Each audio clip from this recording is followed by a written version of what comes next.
নমস্কার, আমি সঞ্জয় কর্মকার। সঞ্জয়ের সঙ্গে কিছুক্ষণ আমার ইউটিউব চ্যানেলে সকলকে জানাই স্বাগত। এখন একটি প্রতিবেদন নিয়ে আবার আপনাদের সামনে উপস্থিত হয়েছি।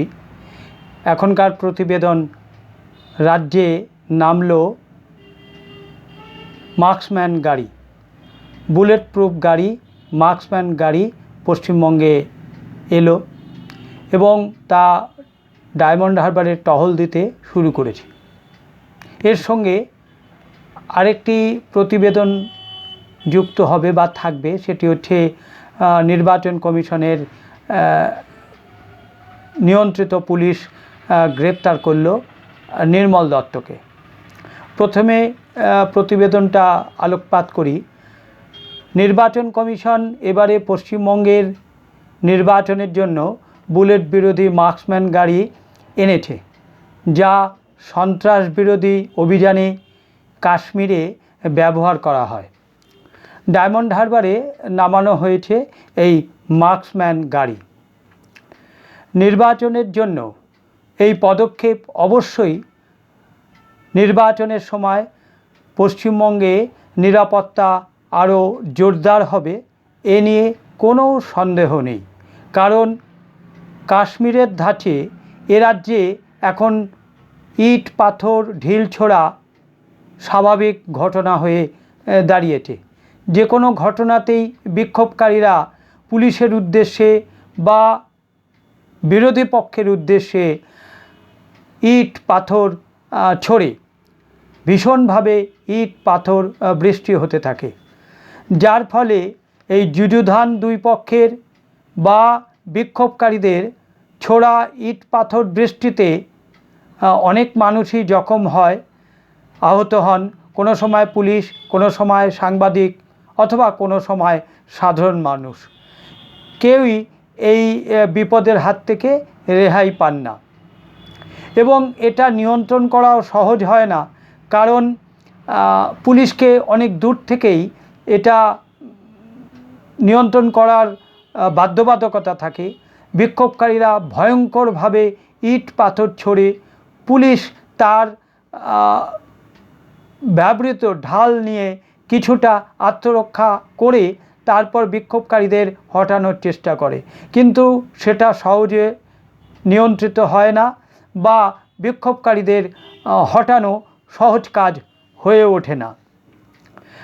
অবশেষে পুলিশকে হয়তো কাঁদানে গ্যাস ছুটতে হয়, কিন্তু কাঁদানে গ্যাস ছোড়ার পরেও বিক্ষোভকারীরা আবার নতুন উৎসাহে বা দ্বিগুণ উৎসাহে এই ইট পাথর ঢিল তারা ছুটতে থাকেন। শুধু তাই নয়, তারা দ্বিগুণ উৎসাহে সেটা করতে থাকেন। একটা নো ম্যানস ল্যান্ড তৈরি হয়, যে ফাঁকা জায়গাটাতে পুলিশকে এগিয়ে যাওয়া সম্ভব হয় না এই ইট পাথরের ভয়ে। এবারে নির্বাচন কমিশন সেটা ভেবেই এই পদক্ষেপ নিয়েছে। তারা মার্কসম্যান বুলেট প্রুফ গাড়ি পশ্চিমবঙ্গে নিয়ে এসছে নির্বাচনের সময় ব্যবহার করবে বলে, যাতে এই সাজোয়া গাড়ি এই বিক্ষোভকারীদের হটাতে সাহায্য করে। এই গাড়িটি বুলেট প্রুফ হওয়াতে ইট পাথর বা ঢিলের দ্বারা গাড়িটি নষ্ট হবে না বা কোনোভাবে ক্ষতিগ্রস্ত হবে না। তার চেয়েও বড় কথা, এই বুলেট প্রুফ মার্কসম্যান গাড়িটি নিয়ন্ত্রণ করবে বা ব্যবহার করবে সেনাবাহিনী, যারা এই গাড়িটি ব্যবহার করতে দক্ষ এবং ঢিল ইট পাথর ছোড়া বিক্ষোভকারীদের হঠাতে তারা যথেষ্ট নিপুণ। কারণ এ কাজ তারা কাশ্মীরে করেছে এবং বিভিন্ন জায়গায় করেছে, সেই সম্পর্কে তাদের যথেষ্ট অভিজ্ঞতা আছে। সেই অভিজ্ঞতা কাজে লাগানোর জন্যই নির্বাচন কমিশন এবারে এই বুলেট প্রুফ সাজোয়া গাড়িটি নিয়ে এসছে এবং ইতিমধ্যেই সংবাদ মাধ্যমে প্রকাশ, যে ইতিমধ্যেই তা ডায়মন্ড হারবারে টহল দিতে শুরু করেছে। নির্বাচন কমিশনের এই পদক্ষেপে সাধারণ মানুষ যথেষ্ট উৎসাহিত এবং তারা সাহস পাচ্ছে যে তাদের ভোট তারা নির্বিঘ্নে প্রদান করতে পারবে। নির্বাচন কমিশনও এবার যথেষ্ট কড়া এবং কঠোর মনোভাব গ্রহণ করেছে। তারা সুষ্ঠুভাবে শান্তিপূর্ণভাবে নির্বাচন সুসম্পন্ন করার জন্য দৃঢ় প্রতিজ্ঞ বলেই তারা একের পর এক পদক্ষেপ গ্রহণ করে চলেছে, যা সাধারণ মানুষকে ভয়মুক্ত করে ভোট প্রদানে এগিয়ে যেতে সাহায্য করবে। এটা গেল তো নির্বাচন কমিশনের একটা পদক্ষেপ। এর আগে তারা একটা বুলেট প্রুফ হালকা ভেহিকেল নিয়ে এসেছিল, কিন্তু এবার সেটা হেভি ভেহিকেল বা হেভি বুলেট প্রুফ গাড়ি তারা নিয়ে এসছে। অর্থাৎ আগে যা নিয়ে এসেছিল তার থেকে আরও শক্তিশালী বুলেট প্রুফ গাড়ি তারা নিয়ে এসছে। আর আরেকটি সংবাদ পরিবেশন করব, সেটা হচ্ছে যে ভোটারদের ভয় দেখানোর অভিযোগে সল্টলেকের দত্তাবাগ থেকে প্রাক্তন পুর প্রতিনিধি নির্মল দত্তকে পুলিশ গ্রেপ্তার করেছে। এর আগেও বহরমপুরে একজন তৃণমূল নেতাকে গ্রেপ্তার করা হয়েছিল ভোটারদের ভয় দেখানোর জন্য। নির্মল দত্ত জানা যায় যে তিনি দমকল মন্ত্রী সুজিত বসুর ঘনিষ্ঠ বলে পরিচিত।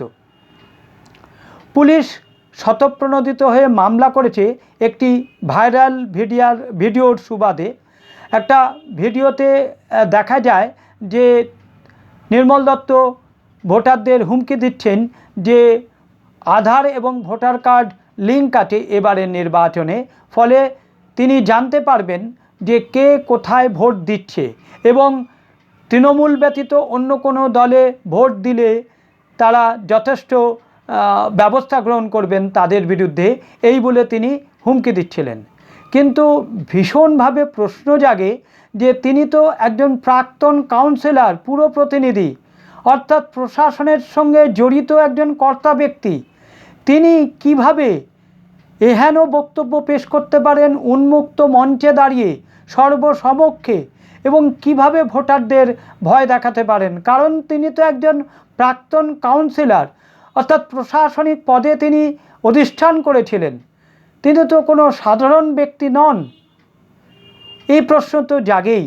যাই হোক, তিনি ভেবেছিলেন হয়তো এবারে তাকে কেউ কিছু বলবে না বা পুলিশ কোনো পদক্ষেপ করবে না, কিন্তু তা হয়নি। পুলিশ খুব দ্রুত স্বতঃপ্রণোদিত মামলা করেছে। তার যে ভিডিওটি, বক্তব্যটি ভাইরাল হয়েছে সমাজ মাধ্যমে, তারই ভিত্তিতে পুলিশ তাকে গ্রেপ্তার করেছে এবং তাকে আদালতে পেশ করেছে।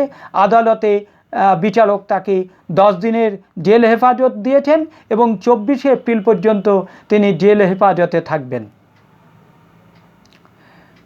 হয়তো যারা এই হুমকি দিচ্ছেন তারা ভাবছেন যে কেউ কিছু বলবে না বা পুলিশ কোনো পদক্ষেপ করবে না পূর্ববর্তী সময়ের মতন, কিন্তু এবারের নির্বাচন কমিশন যথেষ্ট কড়া এবং কঠোর।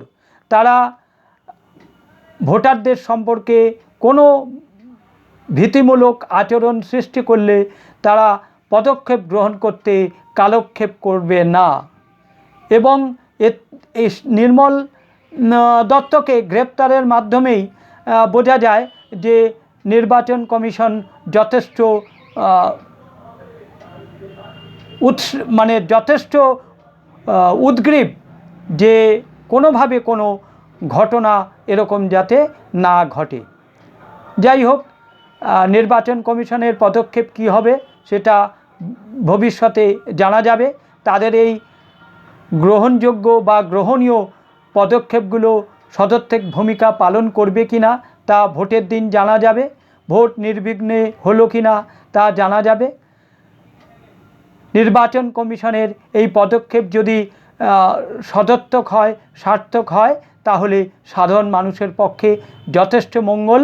কারণ রক্তপাতহীন, আঘাতপ্রাপ্তহীন এবং কোনো মানুষের প্রাণ যাতে না যায় সেই দিকে লক্ষ্য রেখেই নির্বাচন কমিশন যদি সঠিক ভোট করতে পারে, তাহলে বাংলার মানুষের পক্ষে যথেষ্ট মঙ্গলজনক হবে।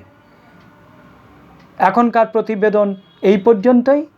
আবার পরবর্তী সময় পরবর্তী প্রতিবেদন নিয়ে আপনাদের সামনে উপস্থিত হব।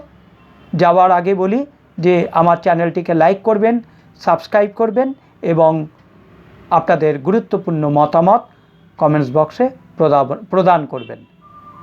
নমস্কার।